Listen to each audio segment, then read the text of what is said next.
Hi guys, maayong adlaw sa tatanan sa Team Friendship og okay ra mo diha. Og kauban namo of course diri sa balay ni si Imelda Sakay Bern para sa ato ang usa na sad ka activity nga pagabuhaton karon og ang among adto is ang City Mayor's Office, ang task force diri sa Dakbayan sa Ormoc para sa ato ang mahitabo na pud nga share and joy para sa atong charity. Alright, usa sa members sa Team Friendship kini si DJ Marco. Kini po si Jess.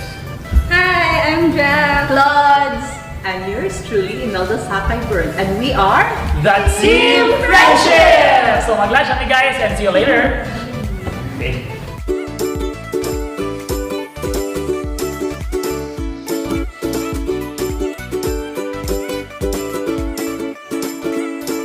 A few moments later.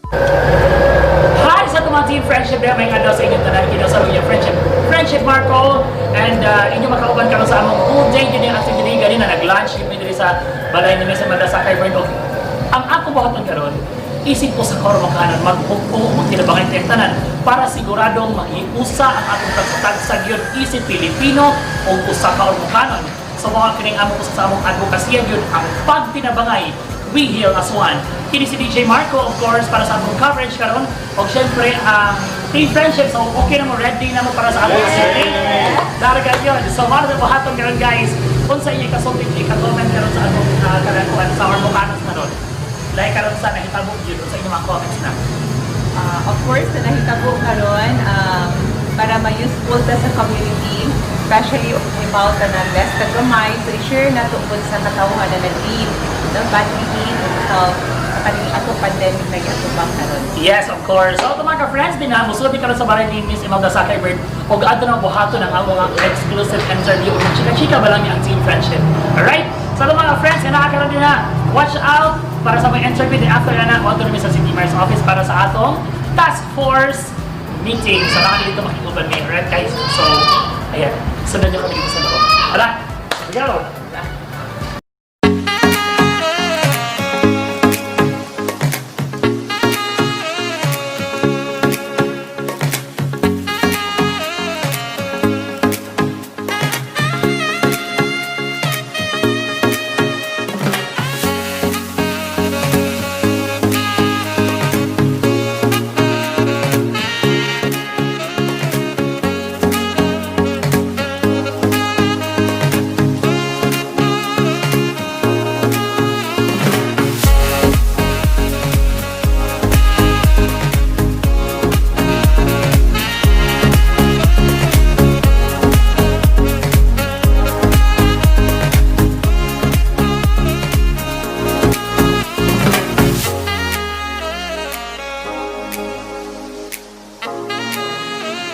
Maayong adlaw sa atong mga kaigsunan diha atong Team Friendship, of course, kini yung igala sa DJ Marco and syempre karong adlaw ang atong official yun nga day para sa atong task force meeting para sa COVID update 2019. But for now guys, since nibisita mi og nag-lunch gid mi bago lang diri sa Sakay Bern's house, of course kauban si Mrs. Bern. Syempre ato karon interviewon og ato makauban syempre si Mrs. Bern kung unsa gyud ang iyang advocacy ug ang iyang mga tumong og mga pag-share sa blessings kung sa gihatag sa ay tasan sa iya. So Mrs. Bern, good afternoon. Good afternoon, DJ Marco. Okay, so unsa man ang isip o sa kainahan? Unsa man ang imong nahatag na gid sa komunidad isip o sa kamudupyo ni Dakbayan sa Ormoc? Of course, kaning ako situation karon, no?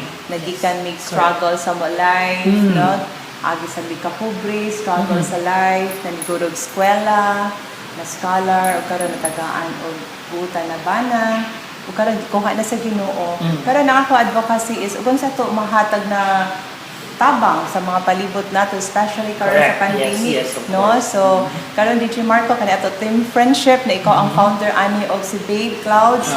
Proud kay ko na na-part ko aning Team Friendship, nagigamit na to ato pagkabarkada into giving something in return to the community. Correct. No, kani karong daghan kaayo mga ato mabuhat karon namang ginagmay lang god ato mabuhat, pero makahatag og dakong kalipay sa ila kasing-kasing. Dako sa impact yun ang paghiusa o pagtinibangay isip usa ka Pilipino, no?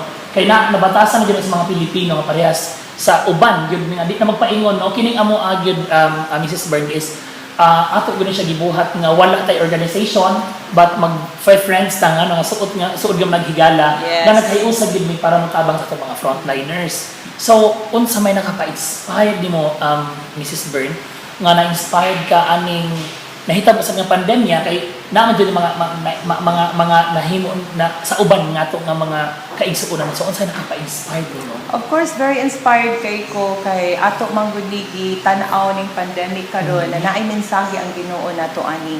No? So naay mensahe kay kalit lang. Wa ta nag-expect aning Correct. gitabuak karon as in bag-o lang ko nagsayo-saya og zumba sa plaza ngari sa SM sa Robinson, Yes, correct. mga activities na mga birthday. So sadya kaayo pero karon is gi-avoid na dili kaya na. Pero dako sad kaayog na hatag na kaayuhan on the brighter side. Like for example, ang mga pamilya karon nagkahiusa. Yeah, correct. Kaya wala ko time sa usag-usa, no? Oh. Usag yun na ang time yun nga, dili na ito mahatag tungod sa atong normal days pa. Yes. Busy ka ayo, nga wala time sa mga anak, labi na sa ang mga anak sa mga ginikanan. Oh, like ako, before, financing 8 to 5. Pag 5, ari na po sa twilight. Hantod na sad kaadlaw. Adlaw. Walay halos pa huway. Sige lang trabaho. Pero karon sa time sa pandemic, close ang twilight. So, daghan na kay kong time like keep in touch with our loved Yes, ones, correct. atong mga relatives, ato mama, ato mga igsuon. Of course ako, ang mga anak kanunay naa sa Cebu, ang Yeah, among correct. communicate is through video calls and then chatting, keeping in touch. Pero mas often na karon kay tungod daghan na kay tag-idol na mga time, no? Correct. Kanang free time. So, Usag yun anak ni Mrs. Bird nga na happy yun ang tibuk-tim kay kaganina nakatilaw yun mi sa imong kalderitang kambing. First time yun. Kay sa unang iya Yes. sa is calculator, money, mga records, mga releases, kay since finance man yung business ni Mrs. Byrne. So, nakagunit na yung luwag. nakantigo na pero of course ni agi man sa big pobre no. Yes. Kantigo man ko mogunit anang luwag. Wow! Of course. Pero ang mga lutuon sa una mga pritong isda, ang kana pinakabarato na isda kanang puwa ug mata. Adi Yes, sad of oy. course. Kaya dubok naman. What I meant kana mga Naama ka na subaonan luto, bitaw, kuan lang, subaonan. kanang ordinary. But karon na ako'y sister-in-law na hilig sad mo luto, Yes, nag-explore ni sa YouTube and then we learn to how to bake lasagna. Correct. Pinakalami na lasagna na Wow. matilawan. And then ang pinakalami na kalderita natilawan na Natilawan nila na ha. Kung musuot ko no guys, ang amang sa tilawan po is kung gusto na mo ang ginang si Mrs. Byrne, we'll be going to cover no nga maghiwa-hiwa siya sa meat kung saan pagkat ang meat. So magstorya yun na puhon kung unsaan na pagluto ang lami ang humba nga luto ni I-vlog Mrs. Byrne. na mo sa ako, sister-in-law. Ako may pinaka-rekomador kaayo sa timpla. Pag di ko ganahan, di ko ganahan. Maniguro jud niyo usahan pag perfect ang amo giluto. So, So, mo na na. nahitabo ng mga kaayuhan. Yes. We indulge into like appreciating ato garden, mga plants, sa Mo na usunod. paghaha. Kay if you don't do anything, ma-stock up ka, you get bored. So, this is na maayo sa itong health, no? So, dapat we have to divert attention into something positive. Yeah, na- exactly. Dili positive COVID-19, ha? Into Si Bato lang, si something, Bato.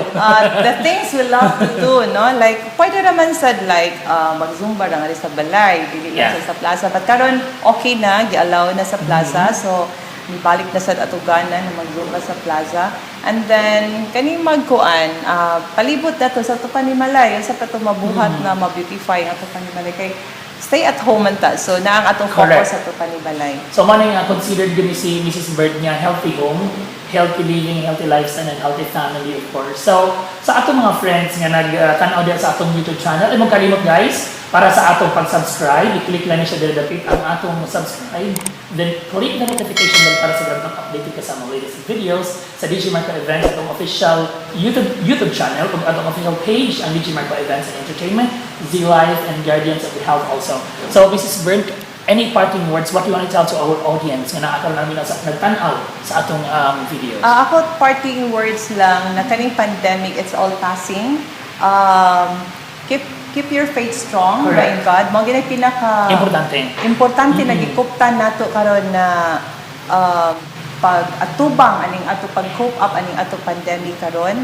And then palibot, and almost palibot og kita ka nakay gamay na blessings, i-share nimo, no? Kung sa lain-lain na pamaagi. Makakontribute ka sa music tao. Oo, para makahatag kang kalipay nila, like mga pagkaon, hinagmay raman na, no? Oo, at Like, least every little thing is a blessing. every Oo, little siya. thing is a blessing. So, Exactly. mo ni mo matter karon mo appreciate ka mga little things palibot nimo. Correct.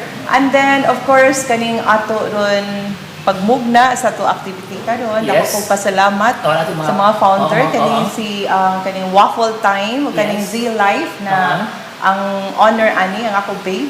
Yes. Ako barkada na pila na ni ka years yato friendship. Purabuyag, yes, Ato of course. 20 years, kang babe, I think mga 10 years. So, Oo. proud ko na siya ang honor aning Z Life o kaning Waffle Time o kaniya partner na si Zinier. Daghang Yes. salamat to both of you. And then of course, ang kaning ako tapad karon ang pinakakusgan, no? Pinakakusgan, the unbeatable. Nya grabe kay nimo direct ganiha pag panuktok sa room na naratol na dayon ko. Gawas na nga Automatic na. dear. Kaya magsugod na. ana man gina mga friendship pwede ka muhatag og comment. Yes, of course. Di ba? Dili na ka na pag ingon na dear arida yun. Sige, follow dayon ana man ang mga hugot friendship. Dako Correct. kami pasalamat sa Thank you, Marco, no? Thank you so Nakadikaroon much. ang imo event sa una makita na nato sa Robinson, sa Yeah. SM. O karon makita nato sa mga frontliners to aka sa Correct. different borders, mangita kag mga generous people, generous hearts na muhatag og support sa imo mga plano. Thank you So so it much. takes a leader, no, to lead, of course, to start something. So Yes. kani imo DJ Marco, so hinaut unta magpadayon ang imong mga activities, especially karon sa pandemic na mo ato pinaka-needed karong panahon na may mga tao na maghuna-huna sa mga frontliners kay mo ning naghatag og safety nato tanan karon. Alright, sa itong mga audience na na-accord sa atong mga viewers sa itong video, no? So, thank you so much sa kinatibuk-an, no, sa atong task force sa Dakbayan sa Ormoc. Atong pasalamatan. Siyempre, nga mga abtigon nga sila, headed by Mayor Richard Gomez, ang atong mga councilors. And of course, Vice Mayor Tuto Locsin Jr. Salamat kaayon sa Tibuk Ormocan nga nagpugpong o nagios sa kontra COVID-19. So, usa lang yun itong asulti. Team friendship, we care. Laban lang! Laban lang. Bigyan salamat sa mga friends.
Like to call on the Z Live Food Enterprises Company, headed by DJ Marco Events Entertainment Production, Guardians of Health, Miss Imelda Sakay Burnt of Sakay Burnt Financing Corporation, and Twilight Tower, who just donated 72 waffles and 80 pieces of drinks and 72 slices of cassava cake. Thank you kaayo Ma'am Imelda, DJ Marco. Thank you, and Z Live Food Enterprises and Miss Imelda Sakay Burn. 2, 3, go. Gikan sa kinatibukan sa atong kaubanan sa DJ Marco Events and Entertainment, Z-Life, Guardians of Health and Sakay Financing Corporation, kami nagpasalamat sa mainitong suporta labi na sa itong mga viewers out there. Usa lang ang among sulti kontra COVID-19. We are the Team Friendship. We care. Laban lang! Maraming salamat guys. See you around. God bless you. Bye!